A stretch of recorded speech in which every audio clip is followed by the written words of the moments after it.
اب ہم ویڈیو کے نیکسٹ ٹاپک میں بات کرنے والے ہیں کہ ترکی کے خلاف تازہ امریکی پابندیوں پر ترکی کا سب سے بڑا دشمن یونان کی جانب سے خیر مقدم کا بیان سامنے آ گیا۔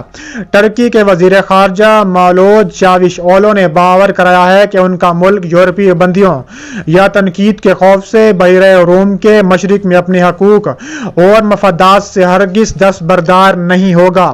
غیر ملکی خبر رساں ادارے کے مطابق یہ موقف یونان کی وزارت خارجہ کی جانب سے ترکی پر امریکی پابندیوں کے خیر مقدم کیے جانے کے بعد سامنے آیا۔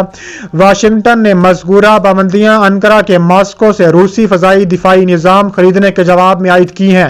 میڈیا رپورٹس کے مطابق اس سے قبل یورپی یونین کے سربراہان نے بھی ترکی کے یونان اور قبرص کے ساتھ اختلافات کے حوالے سے ترک شخصیات پر محدود پابندیاں عائد کرنے پر اتفاق رائے کا اظہار کیا تھا، تاہم انہوں نے اس سلسلے میں بھی کسی بڑے اقدام کو آئندہ مارچ تک کے لیے ملتوی کر دیا۔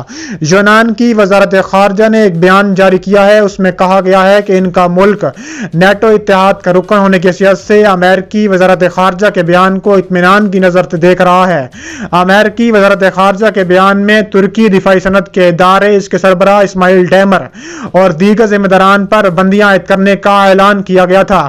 ترکی کے وزیر اعظم کیریاکوس میٹسوٹاکس نے ترکی کو ایک غیر محفوظ حلیف قرار دیتے ہوئے الزام عائد کیا ہے کہ وہ نیٹو اتحاد کے مشترکہ امن کے لیے بہت بڑا خطرہ تصور کیے جاتے ہیں۔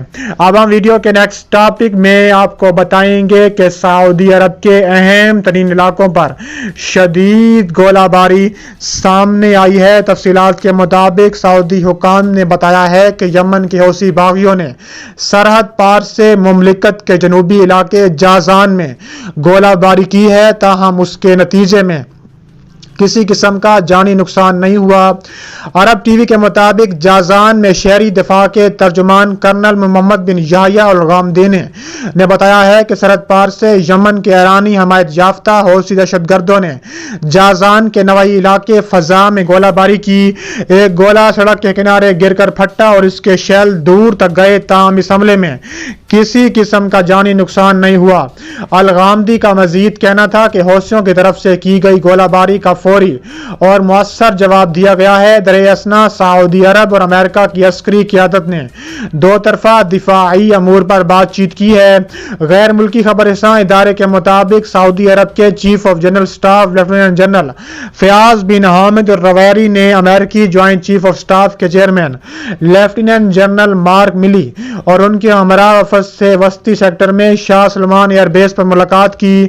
اس موقع پر دونوں ملکوں کے مابین مشترکہ تعاون اور کوارڈینیشن، بالخصوص دفاعی اور عسکری امور میں تعاون کے فروغ پر تبادلہ خیال کیا۔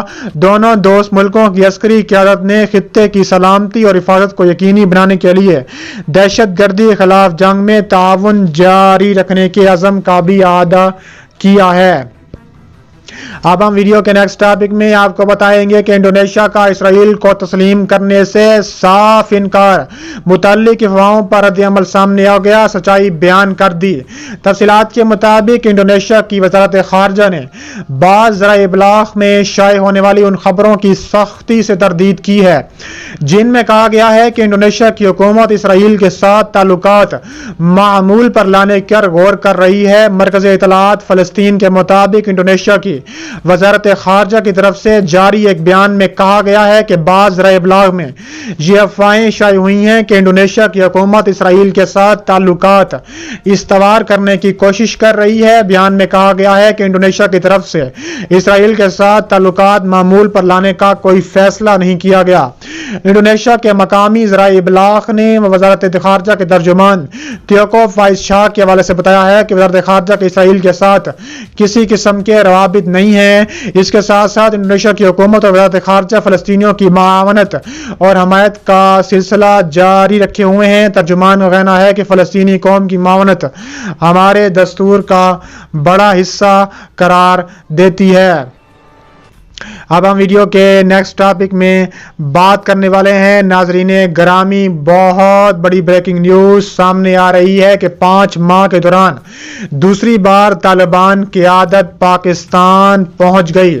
پاکستان کے دورے پر آئے ہوئے افغان طالبان سیاسی کمیشن کے وفد نے بدھ کو اسلام آباد میں وزیر خارجہ مخدوم شاہ محمود قریشی سے ملاقات کی، جبکہ وزیر اعظم عمران خان کے ساتھ بھی طالبان رہنماؤں کی ملاقات متوقع ہے۔ یاد رہے کہ گزشتہ 4 ماہ کے دوران طالبان سیاسی کمیشن کا وفد ملا عبدالغنی برادری کی سربراہی میں دوسری مرتبہ پاکستان آیا ہے۔ اسی سال اگست میں بھی طالبان کے سیاسی کمیشن کے رہنماؤں نے اسلام آباد کا دورہ کیا تھا۔ اس مرتبہ طالبان سیاسی کمیشن کے وفد میں کابل حکومت کے ساتھ دوحہ میں جاری امن مذاکرات کے لیے افغان طالبان کے چیف مذاکرات کار شیخ حکیم بھی اسلام آباد آنے والی ٹیم کا حصہ ہیں۔ افغان امور پر نظر رکھنے والے تجزیہ کار اور ماہرین طالبان حالیہ دورے کو افغانستان میں امن کی کوششوں کے حوالے سے اہمیت کا حامل سمجھتے ہیں۔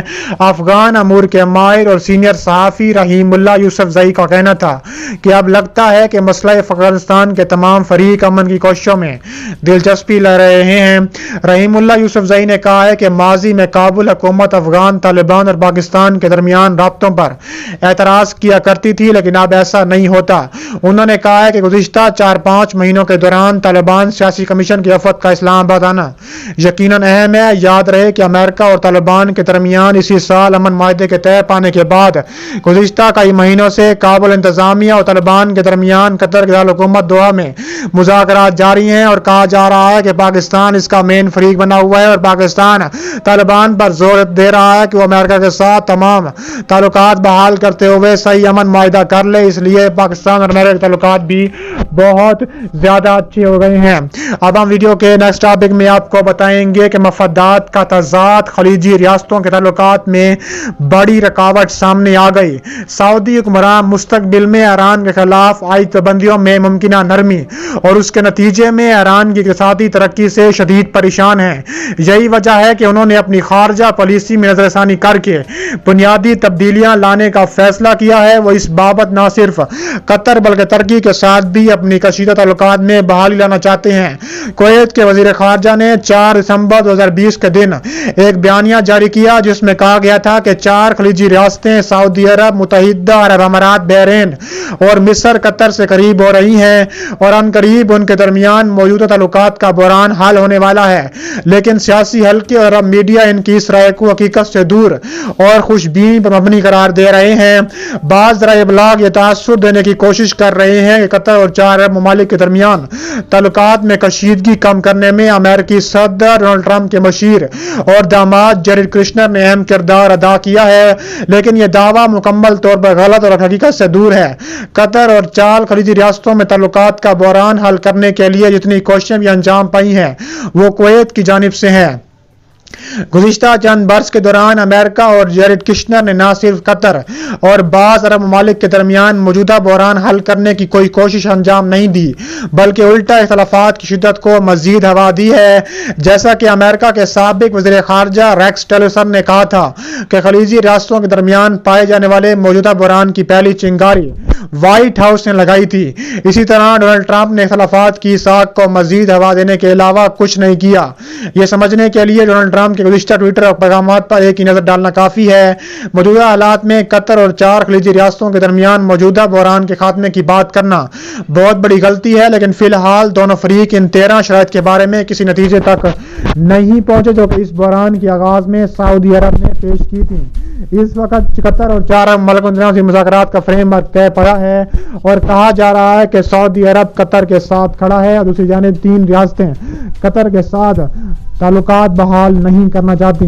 اس کے علاوہ امریکہ میں صدر کے طور پر جو بائیڈن کے برسر آنے کی صورت میں سعودی عرب کے قطر کے ساتھ بہتر تعلقات میں مفادات پوشیدہ ہیں۔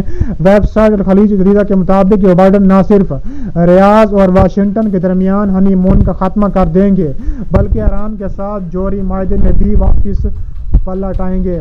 اور اب ہم ویڈیو کے آخری ٹاپک میں ہم آپ کو بتانے والے ہیں کہ ایران کا میزائل پروگرام دشمنوں کی آنکھ میں کانٹا بن گیا۔ اسلامی جمہوریہ ایران کے وزیر دفاع نے مسلح افواج کے ریسرچ اور تحقیقاتی مرکز کے بجٹ میں اضافے کی طرف اشارہ کرتے ہوئے کہا ہے کہ ایران کا میزائل پروگرام دشمنوں کی آنکھ میں کانٹا بن چکا ہے۔ ابلاغ نیوز کی رپورٹ کے مطابق اسلامی جمہوریہ ایران کے وزیر دفاع جنرل امیر حاتمی نے ایرانی مسلح افواج کے ریسرچ اور تحقیقاتی مرکز کے بجٹ میں اضافے کی طرف اشارہ کرتے ہوئے کہا ہے کہ ایران کا میزائل پروگرام دشمنوں کی آنکھ میں کانٹا بن چکا ہے۔ ایرانی وزیر دفاع نے ایران کے ممتاز سائنسدان شہید محسن فخری زادہ کی شہادت کو اشارہ کرتے ہوئے کہا ہے کہ ایران کا جو جوہری پروگرام ہے وہ دشمنوں کی آنکھ میں بہت بڑا کانٹا تصور کیا جاتا ہے۔ اس کے علاوہ جنرل امیر حاتمی نے ایران کے میزائل پروگرام کو دشمن کی آنکھ کا کانٹا کر دیتے ہوئے کہا ہے کہ ہم ہر روز اپنے میزائل پروگرام کو جدید تر بنانے میں مصروف ہیں۔ ہمارے جوانوں میں شہادت کا جذبہ میزائلوں کی طاقت سے بھی کہیں زیادہ طاقتور ہے۔ جس قوم کے جوانوں کے اندر جذبہ شہادت ہو اس قوم کو دنیا کی کوئی طاقت شکست نہیں دے سکتی۔ جنرل حاتمی نے کہا ہے کہ ایران میں کئی ملین جوان شہادت کے لیے آمادہ ہیں اور ایران پر کسی بھی طاقت کو غلبہ پانے کی اجازت نہیں دی جائے گی۔ ایرانی وزیر دفاع نے شہداء کو خراج عقیدت پیش کرتے ہوئے شہداء کے اہل خانہ کے عزم و صبر کو ایرانی قوم سلام پیش کرتی ہے۔ اس کے علاوہ ایرانی وزیر دفاع نے ایران کے ممتاز سائنسدان شہید محسن فخری زادہ کی شہادت کی طرف کہا ہے کہ دشمن نے شہید فخری زادہ کو شہید کر کے ایران کے سائنسی اور علمی پروگرام میں وقفہ ایجاد کرنے کی کوشش کی، لیکن دشمن کو معلوم ہونا چاہیے کہ ایران کے سائنسدان شہید محسن فخری زادہ کے راستے پر گامزن ہے اور ایران کی علمی اور سائنسی ترقی اور پیش رفت کو دنیا کے سامنے لانا چاہتے ہیں اور جلد ایران یہ کر کے دکھائے گا۔ ایران نے امریکہ کو ہاتھ سے شکست سے دوچار کیا ہے اور امریکہ اور اسرائیل یہ جان لیں کہ ایران اب پہلے سے زیادہ طاقتور ہے۔ 2015 کی جو امن معاہدہ ہے وہ جلد بحال ہونے کے بعد ہم دنیا کی سب سے بڑی ایٹمی طاقت بن جائیں گے۔ اس کے بعد ایران نئی ایٹمی میزائل تجربات بھی کرے گا، اس کو امریکہ کے ہاتھ دنیا کی کوئی طاقت بھی نہیں روک سکے گی۔